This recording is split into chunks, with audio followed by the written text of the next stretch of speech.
Nos anos 2000, o conceito de nanotecnologia ainda era algo considerado inovador. Então, a Cartoon Network, vendo isso em 2010, criou uma série onde simplesmente era baseada nesse conceito. Há 5 anos atrás, o mundo se viu abalado drasticamente após uma explosão de nanites, ocasionada pelos próprios humanos, dando origem a monstros chamados Evos. O que são os Evos? Os Evos são humanos ou até mesmo animais que são afetados drasticamente pelo alto índice de nanites em seus corpos, sejam instáveis ou estáveis. E como ato de defesa da humanidade, eles criaram uma organização chamada Providência. A Providência era justamente quem cuidava dos Evos, por mais que seu nome possa parecer meio ridículo, ela tinha um papel meio importante no mundo. Mas como eles justamente cuidavam dos Evos? Na maioria dos casos, eles continham, mas existiam alguns casos onde simplesmente eles matavam os Evos.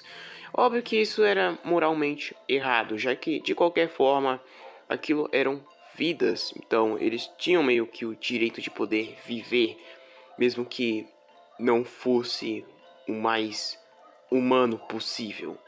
Por mais que isso possa parecer certo em algumas visões, o fato de você tirar a vida de uma pessoa que algum dia já foi inocente, sem pensar se há um meio de curá-la algum dia, isso é meio moralmente errado.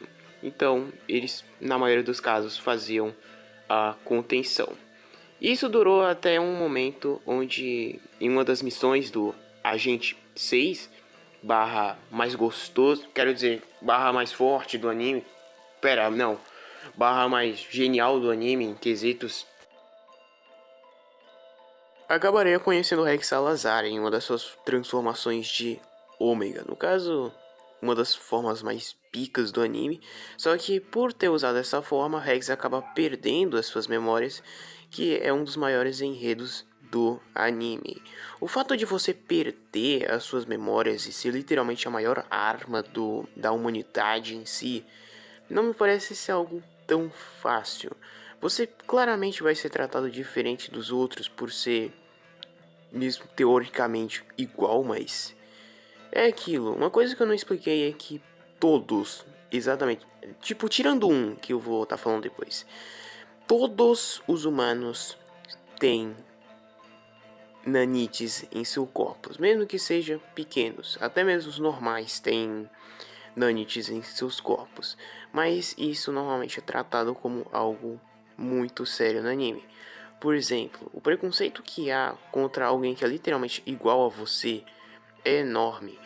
O Rex é tratado claramente muito diferente comparado aos outros, onde há momentos, onde ele não tá fazendo absolutamente nada de mal, ao contrário, ele tá fazendo muita coisa de bem, ele tá salvando os outros, e mesmo isto tendo sido normal de qualquer forma, mesmo que ter nanites é normal no mundo de Mutante Rex, as pessoas olham de forma diferente. As pessoas têm medos, as pessoas têm essa ânsia de querer desconfiar do que é novo, do que é desconhecido e começam a tratar de forma totalmente diferente.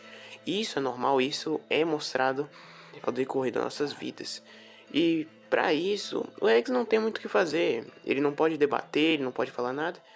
Porque a única coisa que ele pode mostrar é através de ações. Não tem como ele mudar a opinião dos outros se os outros estão totalmente com medo dele.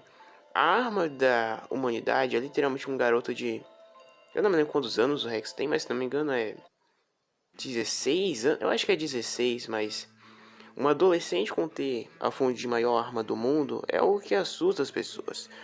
Pois, meio a tanto caos, a sociedade começa a buscar razões, soluções e ideias vindo de qualquer lugar. Isso é meio que uma crítica social que o próprio anime faz, pois a gente que é humano, quando a gente está em meio desespero, a gente começa literalmente a dar razão a pessoas que literalmente nem merecem. Um exemplo, um mendigo lá, com uma mulher doente. Cara, pelo amor de Deus, mano, tem tanta gente que faz coisa melhor do que o cara. E literalmente a gente dá atenção para uns tipos de pessoas assim. Não é algo que a gente deve ficar fazendo, mas é o que o próprio anime em si fala e debate bastante sobre o quanto a gente dá atenção pra gente merda na vida real. Até mesmo ficar endeusando a pessoa. Por isso que eu falo normalmente nos meus vídeos, tipo, Não fica levando as coisas que eu falo 100% real, e isso é o que você deve levar para qualquer tipo de canal no YouTube, não importando qual seja. Cavaleiro Branco, ele é conhecido como o líder da Providência. Na primeira temporada, ele se demonstrava ser bastante manipulador em algumas partes e bastante narcisistas em algumas partes que eu vou explicar. Cavaleiro Branco, antes de se tornar líder, se não me engano, quando ele se tornou agente, quando ele ainda era agente no caso, ele acabou sofrendo um acidente com o fato do Rex ter ido parar na base após descobrirem que ele era a cura. Aí ele acabou sofrendo um acidente que acabou tirando todos os nanistas do corpo dele. Assim ele já começou a falar que ele era normal, que o Rex era alguém muito mais normal porque era um Evo. Mas no final o Rex ele acaba falando pra ele e ele percebe isso. Que por mais que ele seja a única pessoa que não tem nanites, o que faria ele normal, todo o resto das pessoas tem nanites. O que faz o Rex, que é um Evo, e qualquer outra pessoa muito mais normal do que o próprio Cavaleiro Branco em si. E também tem o fato dele ter contratado o Noah, que é o amigo loirinho do Rex, para ser amigo. Óbvio que no final deu certo, que eles acabaram se tornando amigos, mas é só um ponto para mostrar como esse personagem literalmente foi de um manipulador narcisista para um líder de verdade. E como citar Mutant Rex, e eu vou acabar citando agora nosso vilão macho alfa, Van Class. Van Class é um vilão mais ou menos típico no início de que ele é manipulador, vai manipular todos que tiver ao seu favor. No caso, Van Class ele tem uns poderes muito fortes, como ele pode manipular até mesmo a natureza através dos nanites, já que praticamente nanites tem em todo lugar. Sem contar que Van Class, ele é um personagem que ele é um dos principais cientistas que ocasionou a explosão nanites. Então tem coisas que o próprio Rex não sabe sobre ele mesmo, que o Van Class acaba sabendo. E isso acaba sendo muito interessante, porque o Van Class ele é extremamente inteligente e sabe muita coisa sobre os nanites, o que faz que ele se torne um inimigo totalmente previsível. Toda a terceira temporada foi só para preparando ele para sua chegada. Por exemplo, há esculturas mostrando que o Van Class em si voltou no passado 2000 anos antes de Cristo. Ele voltou a 1000 anos antes de Cristo também. Ele literalmente foi indo do passado até o futuro, depois que ele foi montado pela Branca. Falando da Branca em si, ela é outro personagem incrivelmente bom e bem desenvolvido de qualquer forma. A Branca é uma personagem que ela é manipulada, da mesma forma que Biolobo e o Escalamandra. Biolobo, ele é o líder depois da... No caso, depois de Van Clays ter saído um pouquinho do poder, o que torna ele um personagem muito legal às vezes, porque teoricamente ele tem o seu carisma. Já a Branca, ela é um personagem que foi muito manipulada e após virar um Evo, tipo... Por mais que ela queira não ficar sozinha, o fato dela ser um Evo não faz que favoreça tanto ela ter amigos. E os próprios Evos em si não é como se favorecem, né? A gente olhando desse ponto de vista. Mas no final a gente vê que o Rex entendendo ela, que mostra que por mais que algumas situações na nossa vida possa parecer que a situação mais fácil é a melhor, muitas vezes a própria compaixão é você entender o lugar do outro, entender como o outro se sente, faz que você possa ter a probabilidade de ter uma chance melhor na vida. Além de fazer crítica a, no caso, esses grupos em si, pelo menos uma grande parte desses grupos que fingem lutar pelas minorias em si, mas no final não lutam pelas minorias. Um exemplo é o Van Class.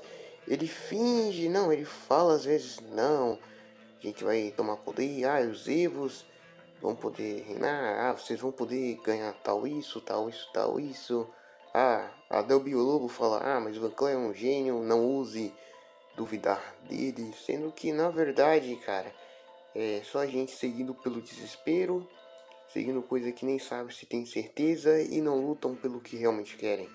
só estão seguindo um cara que só quer poder e usá-las para poder político e para dominar o mundo. E essa é a história de Mutant X mostrar como a Cartoon não valoriza absolutamente nada que realmente presta. Por mais que no final os humanos de Mutant X tentaram alcançar os deuses através da nanotecnologia, no final eles acabaram quase causando a própria destruição. Que realmente é uma crítica, porque eu creio que se você for lá pesquisar no Google, cara, você vai ver bastante coisa, cara, que a gente humano tá sendo literalmente rechaçado, cara. A gente tá sendo jogado de fora para as máquinas em vários setores de emprego, tá ligado? Então, praticamente, cara, algum dia a gente vai chegar num nível de nanotecnologia e, cara, a gente vai acabar alcançando Marte, vai estar alcançando o sistema solar inteiro. E sequer algum dia a gente vai ir mais além do próprio nosso sistema solar. Mas creio que é isso. Essa é a história de Mutant X. É a história de como os humanos tentaram ir acima dos próprios deuses e acabaram sendo penalizados pela própria construção. E até mais. Se gostaram do vídeo, deixa o like. E se gostaram do canal, se inscreve. Pois se gostarem desse tipo de conteúdo, eu posso trazer mais. Mas não tem problema. Tchau.